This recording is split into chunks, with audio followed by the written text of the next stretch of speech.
एक बंजारे ने अपनी पत्नी को सेठ के पास गिरवी रख दिया।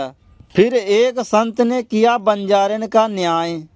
नमस्कार दोस्तों, स्वागत है आप सभी दर्शकों का फिर से हमारे YouTube चैनल दिव्या ज्ञान गंगा में।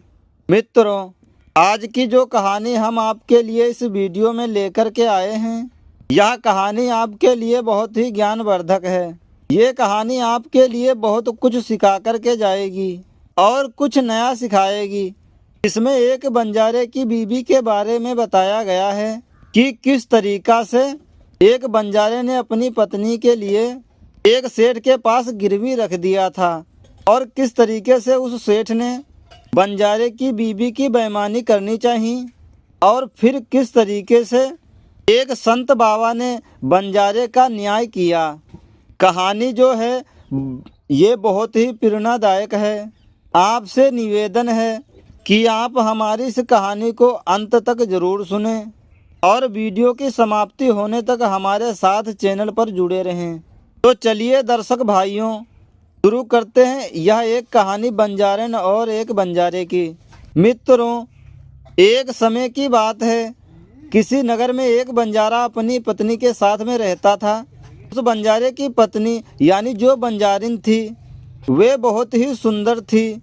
इतनी सुंदर थी कि उसके लिए कोई देख लेता था तो वह उस पर मोहित हो जाता था। इतनी सुंदर उस बंजारिन की पत्नी थी। एक बार बंजारे ने विचार किया और अपनी पत्नी से सलाह मिलाई कि चलो कहीं दूसरे देश में कुछ कारोबार करने के लिए चलते हैं। तो दोस्तों, वह बंजारा कुछ धन लेकर के अपनी पत्नी को साथ में लेकर के दूसरे देश में व्यापार करने के लिए अर्थात कारोबार करने के लिए चल देता है। जंगल के रास्ते से जा रहा था। पहले कोई पक्की रास्ताएं तो थी नहीं, जंगल में रास्ताएं कच्चे हुआ करते थे। वही जंगल के रास्ते से बंजारा और बंजारे की पत्नी और साथ में कुछ धन लेकर के दूसरे देश की ओर जा रहा था। उसी समय पर उसके साथ में एक घटना घट गई, जो कि घटना है उसको रास्ते में कुछ डाकू मिल गए और डाकुओं ने जैसे ही बंजारे के धन को देखा तो उन चोरों ने उस बंजारे के पास जितना भी धन था, जितना भी पैसा था, सब कुछ लूट लिया। उसके पास कुछ नहीं छोड़ा और वे वहां से चोर भाग गए। बंजारा और बंजारे की पत्नी बहुत ही दुखी हुए। अब क्या हुआ और यह सोचा कि अब क्या होगा, कैसे क्या करेंगे। दूसरे देश में तो जाना है, लेकिन वहां जाकर के करेंगे तो क्या करेंगे। फिर भी बंजारा अपनी पत्नी बंजारिन को लेकर के और आगे के लिए चल देता है। दूसरे देश में यानी एक शहर में पहुंचा। उसके मन में यही चिंता लगी हुई थी कि मेरे पास तो कुछ है नहीं, यह अनजान शहर है, मैं यहाँ पर क्या करूँगा और कैसे अपना कारोबार करूँगा, कैसे अपना व्यापार बढ़ाऊँगा। मैं तो कुछ व्यापार करने के लिए, कुछ कमाने के लिए आया था, लेकिन मेरे पास तो अब कुछ नहीं रहा। मैं कुछ खाऊंगा तो कैसे खाऊंगा, मैं भोजन भी करूंगा तो कैसे करूंगा। मेरे पास तो फूटी कौड़ी नहीं बची है। जितना भी मेरे पास धन था वो सब रास्ते में डाकुओं ने लूट लिया। यही चिंता उस बंजारे के लिए सताए जा रही थी। आगे बढ़कर के उस बंजारे ने देखा कि एक जगह एक चौतरा बना हुआ है और उसी चौतरे पर एक संत जी बैठे हुए हैं। उन संत जी के पास में बंजारा अपनी पत्नी को लेकर के पहुंच जाता है और सोचने लगा क्यों ना हम इन संत जी के लिए अपनी परेशानी बताएं, शायद ये मेरी परेशानी का कुछ हल निकाल दें और हमारी परेशानी को दूर कर दें। यह विचार बना करके वह संत जी के पास में बैठ गए और बहुत ही विनती भरे अंदाज में उस बंजारे ने अपनी परेशानी उस संत जी को बता दी और कहा कि संत जी, डाकुओं ने हमारा रास्ते में सब कुछ लूट लिया है। अब कारोबार करने की बात तो बहुत दूर है, हमारे पास खाने पीने के लिए भी कुछ नहीं बचा है। यदि आप हमारा कुछ इंतजाम कर दें तो मैं आपको वापस लौटा दूंगा। दोस्तों, उस संत को उस बंजारे पर बहुत दया आ गई। संत जी ने कहा, मेरे बच्चे, मेरे पास तो कुछ भी नहीं, लेकिन मैं एक ऐसे शख्स को जानता हूँ जो जरूरतमंदों को उधार दे देता है। आप दोनों उसके पास में चले जाइए और अपनी परेशानी बताना, शायद वो तुम्हें कुछ पैसे दे दे। फिर संत जी ने उस सेठ के बारे में उन दोनों को बताया और कहा कि यहाँ का ये माना दाना सेठ है जो लोगों के लिए, जरूरतमंदों के लिए पैसे उधार दे देता है। उसके पास में चले जाओ। उस संत बाबा ने उस बंजारे को सेठ के पास में भेज दिया। बंजारे की जो पत्नी थी वो बहुत खूबसूरत तो थी ही, जो कोई भी उसको देखता तो देखता ही रह जाता। बंजारा अपनी पत्नी को लेकर के सेठ के पास में पहुंच जाता है। सेठ ने जब बंजारे को देखा तो उस पर बेफिदा हो गया, यानी मोहित हो गया। लेकिन वह बंजारा इस बात से बिल्कुल बेफिक्र होकर सेठ से हाथ जोड़कर कहने लगा कि है सेठ जी, मुझे कुछ पैसों की ज़रूरत है। लेकिन उस सेठ का एक वसूल था, वह पैसों तो उधार दे देता था परंतु कुछ सामान अपने पास गिरवी रखता था। सेठ ने कहा पैसे तो हम तुम्हें दे देंगे, लेकिन तुम्हारे पास गिरवी रखने के लिए कुछ है? अब बंजारा सोचने लगा, उसके पास तो कुछ भी नहीं था। थोड़ी देर कुछ सोच विचार करने के बाद में उस बंजारे ने बड़े विनती भरे स्वभाव से कहा कि सेठ जी, मेरे पास गिरवी रखने के लिए तो कुछ भी नहीं है। सेठ ने कहा कि देखो भाई, इस तरीके से मैं आपको एक भी आना नहीं दे सकता, यह मेरा उसूल है। वह बंजारा फिर सोच में पड़ गया। फिर से कुछ देर विचार करने के बाद में उसने सेठ से कहा कि सेठ जी, तो ऐसी बात है तो आप मेरी पत्नी को गिरवी रखकर मुझे कुछ रकम दे दीजिए। मैं उन पैसों से कारोबार कर जल्दी ही आपकी रकम ब्याज सहित वापस कर दूंगा और अपनी पत्नी को ले जाऊंगा। तब तक हमारी पत्नी आपके दिए हुए पैसों में आपके पास में मेरी अमानत के रूप में रहेगी। दोस्तों, सेठ तो यही चाहता था। सेठ ने जब बंजारे की यह बात सुनी तो वे बहुत ही प्रसन्न हो गया, पैसे देने के लिए तैयार हो गया और पैसों के बदले में बंजारे की पत्नी को अपने पास में रख लिया। अब जैसे ही आधी रात का समय होता है, सेठ बंजारे की पत्नी के कमरे में पहुंच गया। ये देखकर बंजारे की पत्नी के पैरों की नीचे से जमीन निकल गई। वह भौं के मारे सहम गई और उससे कहा, भगवान के लिए मेरे कमरे से निकल जाओ। लेकिन सेठ कहाँ मानने वाला था और उस औरत से कहने लगा, भगवान ने तुम्हें कितना खूबसूरत बनाया है। उसके बाद कहा, अब तुम एक नादान बंजारे को भूल जाओ, अब तुम हमेशा के लिए मेरी हो जाओ। उधर दोस्तों, बंजारा अपनी पत्नी को सेठ जी के पास छोड़कर सेठ से कर्ज लेकर कारोबार करने के लिए चला गया। बंजारे ने उन पैसों से प्याज का कारोबार आरंभ कर दिया। वो कम दामों से किसानों से प्याज खरीदता था और दूसरे जरूरतमंद लोगों को महंगे दामों में बेच देता था।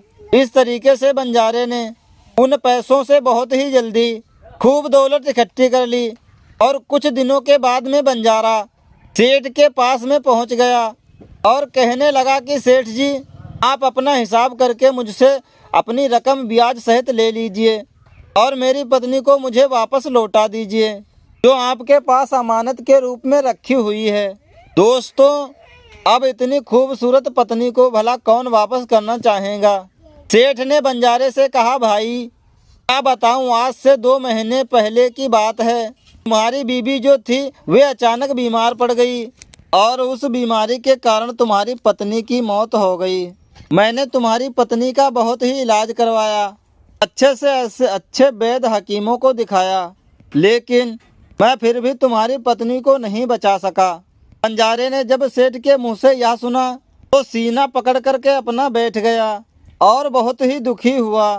फिर थोड़ी हिम्मत बांधकर सेठ जी से कहने लगा, सेठ जी, जो होना था वो तो हो ही गया। शायद मेरे नसीब में ऐसा ही लिखा हुआ था। अगर वे मेरे साथ भी रहती तब भी उसकी मौत हो जाती, क्योंकि होनी को भला कौन टाल सकता है।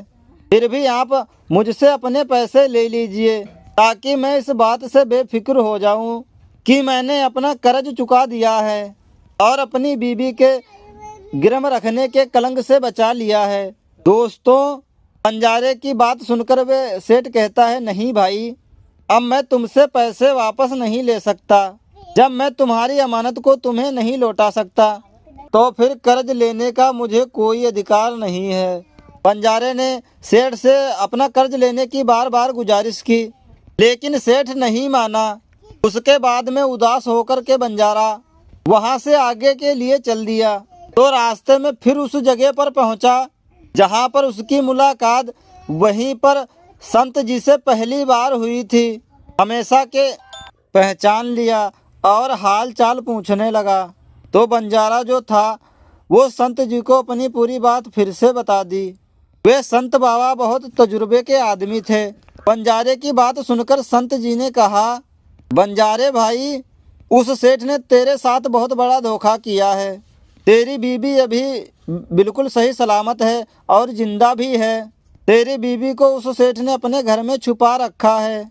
अब ऐसा कर, यहाँ के जो राजा हैं बादशाह, उनके पास में चला जा और बादशाह के दरबार में जाकर के उस बादशाह से गुजारिश करना जिसका नाम सुल्तान है कि बादशाह मेरी पत्नी को सेठ से वापस दिलवा दीजिए, क्योंकि यहाँ का राजा बहुत ही अक्लमंद और बहुत ही समझदार राजा है।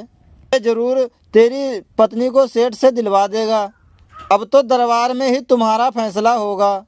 दोस्तों, संत जी की बात मानकर बंजारा राजा के दरबार में पहुंच जाता है और राजा बादशाह के दरबार में पहुंच करके बादशाह से इंसाफ की गुहार लगाने लगा कि हे राजा साहब, हे बादशाह, मेरी बीबी को सेठ से मुझे दिलवा दीजिए।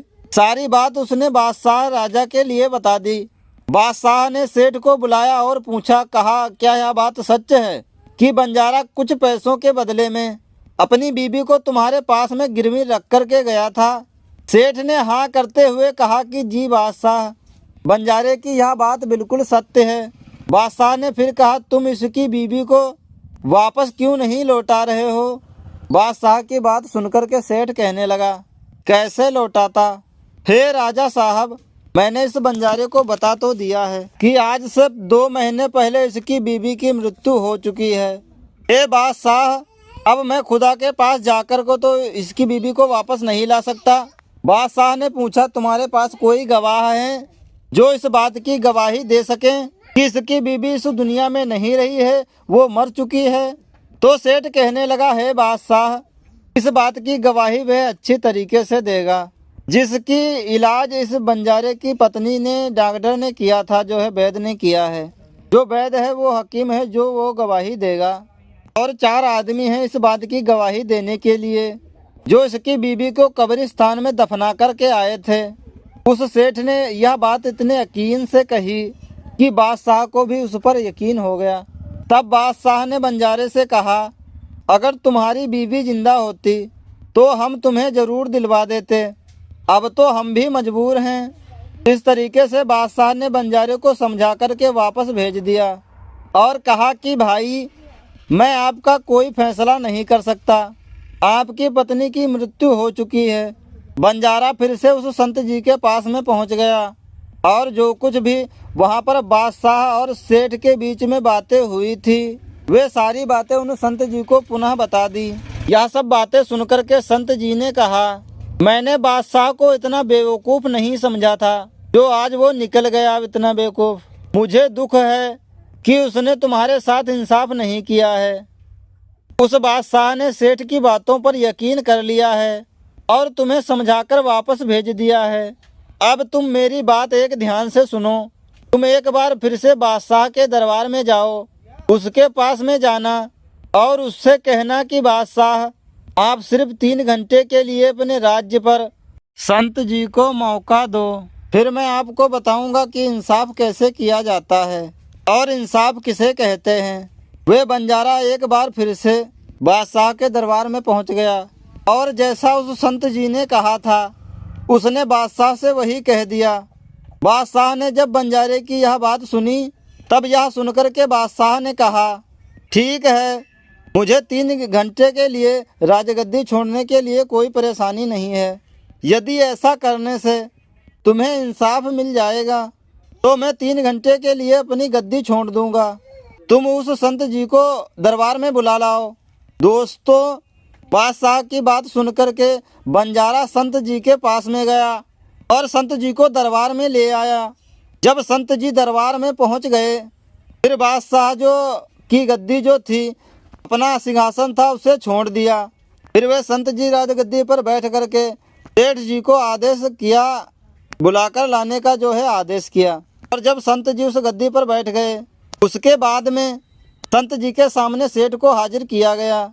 संत जी ने सेठ से पूछा, हे सेठ जी, 2 महीने पहले जब बंजारे की पत्नी की मृत्यु हुई, तब इसका कोई सबूत तुम्हारे पास है? सेठ ने कहा, हाँ, मेरे गवाह मौजूद हैं। फिर राजा बने संत ने हुक्म दिया कि गवाह हाजिर किए जाएं। संत जी के हुक्म पर सेठ जी के गवाह पेश किए गए। सबसे पहले संत जी ने उस गवाह को बुलाया जिसने बंजारे की पत्नी का इलाज किया था। संत जी ने उससे मालूम किया, क्यों भाई, आपने इस बंजारे की बीवी का इलाज किया था? हकीम कहने लगा, हाँ जी, मैंने ही बंजारे की बीवी का इलाज किया था। हकीम की बात सुनकर के संत जी बोले, अच्छा हकीम जी, मुझे यह बताओ, तुम बंजारे की बीवी के इलाज करने के लिए सेठ के घर जाते थे या फिर बंजारे की बीवी इलाज कराने के लिए तुम्हारे पास आती थी? बादशाह बने संत जी की बात सुनकर के वे हकीम कहने लगा, बादशाह सलामत, सेठ जी मेरे पास खुद दवाई लेने आते थे, बंजारन नहीं आती थी। संत जी बोले, यानी तुम यकीन के लिए नहीं कह सकते कि वे दवा सेठ बंजारे के बीवी के लिए ही ले जाता था या फिर किसी और के लिए? संत की बात सुनकर वह हकीम कहने लगा, यह बात मैं यकीन के साथ नहीं कह सकता कि सेठ जी किसके लिए दवाई ले जाते थे, लेकिन यह मैं कह सकता हूँ कि सेठ जी मुझसे दवाई ले जाते थे। हकीम की बात सुनकर के वे संत जी बोले, इसका मतलब तो यही हुआ कि तुम मरीज को बिना देखे ही दवाइयाँ दे देते हो। ये तो बहुत ही अजीब मामला है। तुम दवा की जगह किसी को जहर भी दे सकते हो और हो सकता है तुम्हारे ही जरिए जहर दिए के ही कारण उसकी मृत्यु हो गई है, जो कि बंजारे की बीवी की मृत्यु हो गई है। दोस्तों, संत जी की यह बात सुनकर के वैद हकीम जी की जो है आँखों में जो है थोड़ा समझ गए और उनके शरीर पर पसीना आ गया और वे गला साफ करते हुए बोला, नहीं हुजूर, ऐसा हरगिज नहीं हो सकता। मैं अपने किसी भी मरीज को दवा के बदले जहर क्यों दूंगा, और इस तरीके से तो मेरी सारी इज्जत मिट्टी में मिल जाएगी। हकीम की बात सुनकर के वह संत जी बोले, अब तो तुम ऐसा ही कहोगे। मैं तुम्हें अपने काम में लापरवाही करने के लिए और एक मरीज के जिंदगी से खेल करने के जुर्म में 50 कूड़े लगाने का आदेश देने जा रहा हूँ। इसके साथ ही और तुम्हारा मुंह काला कर कर तुम्हें पूरे शहर में घुमाया जाएगा। अब तुम ही सोच लो, सच बोलोगे या फिर झूठ बोलोगे, या फिर सिपाहियों से मैं तुमको गिरफ्तार करवाने का आदेश दूं। दोस्तों, यह सुनकर के हकीम का बदन कांपने लगा और वे संत जी के पैरों में गिर जाता है और बोला, हुजूर मुझे माफ़ कर दो। मैं कबूल करता हूँ कि मैं सेठ के किसी भी मरीज की इलाज नहीं किया है। सेठ ने तो मुझे हजारों रुपए दिए थे और कहा था अगर गवाही की ज़रूरत पड़े तो ऐसा कहकर उसके हक में गवाही दे देना। बस मेरा यही गुनाह है कि मैंने लालच में आकर इस सेठ की बात कबूल कर ली। दोस्तों, बादशाह बने संत ने कहा, कुछ भी हो तुमने गुनाह तो किया ही है, इसलिए मैं तुम्हें झूठी गवाही के इल्ज़ाम में 10 कोड़े लगाने का हुक्म देता हूँ। संत जी के आदेश को सिपाहियों ने तुरंत पूरा किया और हकीम को पकड़ लिया और भरे दरबार में उसे कूड़े लगाने लगे। पहला कोड़ा लगा तो वह जोर से चिल्लाया और कहने लगा, हे बादशाह, मुझ पर रहम कीजिए, मैं मर जाऊंगा। हर कोड़े के साथ उसके गले से दर्द भरी आवाज़ें निकलने लगीं। हकीम के साथ ऐसा होते हुए देखकर सेठ के गवाह के तौर पर बुलाए गए उन चारों शख्सों के जो कलेजे थे मुंह में आ गए, जिन्होंने बंजारे की बीवी को कब्रिस्तान में ले जाने की, दफन करने की बात कही थी, यानी कि गवाही दी थी। अब बारी उन चारों गवाहों की आई। तब संत जी ने पूछा कि तुम लोगों का कहना है कि तुम चारों ने इस बंजारे की बीबी को ले जाकर कब्रिस्तान में संस्कार कर दिया, अंतिम संस्कार। मुझे यह तुम बताओ कि दफन करने से पहले मैयत को कुशल दिया जाता है, फिर उसे कफन पहनाया जाता है। इस दौरान तुमने क्या उस औरत की मैयत को बेलिबास देखा था या लिबास में देखा था? यह सुनकर के उस सेठ के चारों गवाह कहने लगे कि नहीं हुजूर, उसका बदन तो हमने देखा ही नहीं था। जब सेठ जी ने जनाजा जब तैयार कर लिया था, उसके बाद ही हम उसको कब्रिस्तान में ले गए थे और उसे दफना कर आए थे। उन चारों की गवाहों की बात सुनकर के संत जी बोले, और तुमने यह जानने की कोशिश भी नहीं की कि उस चारपाई पर मरा हुआ आदमी लेटा है या जिंदा? कहीं ऐसा तो नहीं है किसी जहरीली चीज से बेहोश करके उस चारपाई में लिटाया हो और तुम उसे कब्रिस्तान में ले जाकर दबा आए हो? ये तो एक बहुत ही बड़ा जुर्म है। इसके लिए तुम्हें मौत की सजा दे जा सकती है।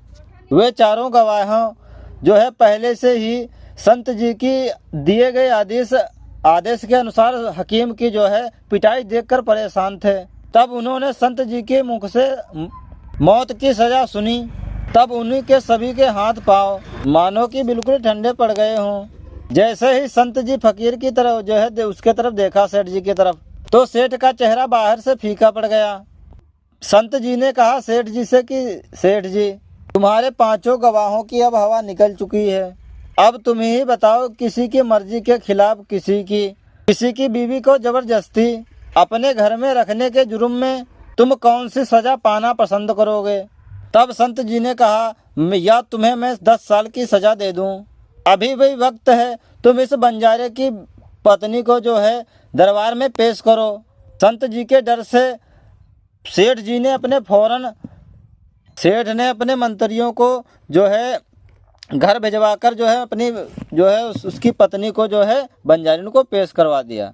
संत जी ने उस बंजारिन को उसकी पत्नी को सौंप दी बंजारे को, और सेठ को झूठी गवाही के अपराध में 5 महीने की झूठी जो है सजा सुना दी।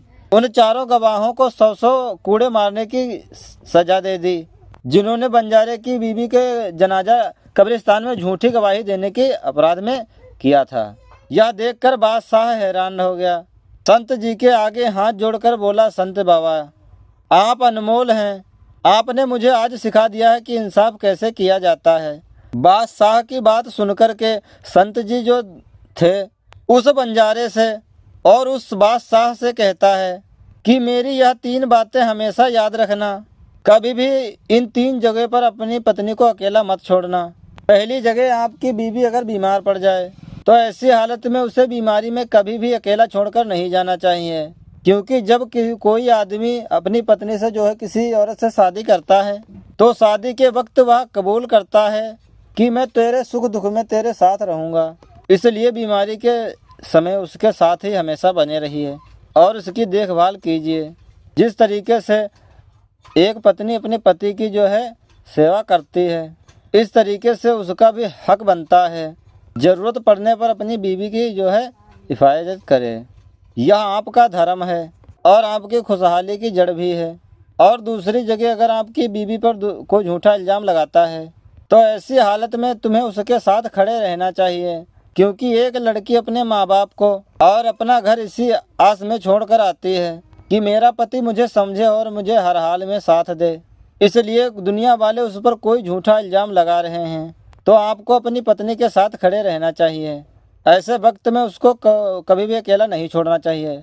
तीसरी जगह, अपनी पत्नी को गैर मर्द के पास में कभी नहीं छोड़ना चाहिए, चाहे वो आपका दोस्त ही क्यों ना हो, आपका कोई रिश्तेदार हो, चाहे आपका कोई सगा भाई क्यों ना हो। किसी भी हालत में अपनी बीवी को गैर मर्द के साथ में कभी भी नहीं छोड़ना चाहिए, क्योंकि आज के वक्त में किसी का कुछ भी पता नहीं, कौन कब किसके साथ दगा कर दे। इसलिए कभी भी भूलकर अपनी पत्नी को गैर मर्द के साथ कभी भी नहीं छोड़ना चाहिए। यही हमारी 3 बातें हैं। उन संत जी ने इन 3 लोगों से जो है बता दिया, इन तीनों लोगों को जो है बंजारे और बंजारे की पत्नी को और राजा को जो है वहाँ के, ये बातें 3 उनको बता दी। कभी धोखा नहीं खाओगे इस प्रकार से। और बंजारे से कहा कि चाहे कितनी भी बड़ी मुसीबत सामने क्यों ना खड़ी हो, लेकिन किसी भी मर्द के लिए अपनी पत्नी के साथ ऐसा सलूक नहीं करना चाहिए जैसे इस बंजारे ने किया। आज की कहानी यहीं पर समाप्त होती है। हमने जैसी भी कहानी आपको सुनाई है टेढ़ी मेढ़ी, थोड़ी राइटिंग में हमें दिक्कत है, हम किताबों से लिखकर आप लोगों को जो है सुनाते हैं बोलकर। अगर कहानी थोड़ी बहुत अच्छी लगी हो तो प्लीज़ चैनल को सब्सक्राइब और वीडियो को एक लाइक अवश्य करें।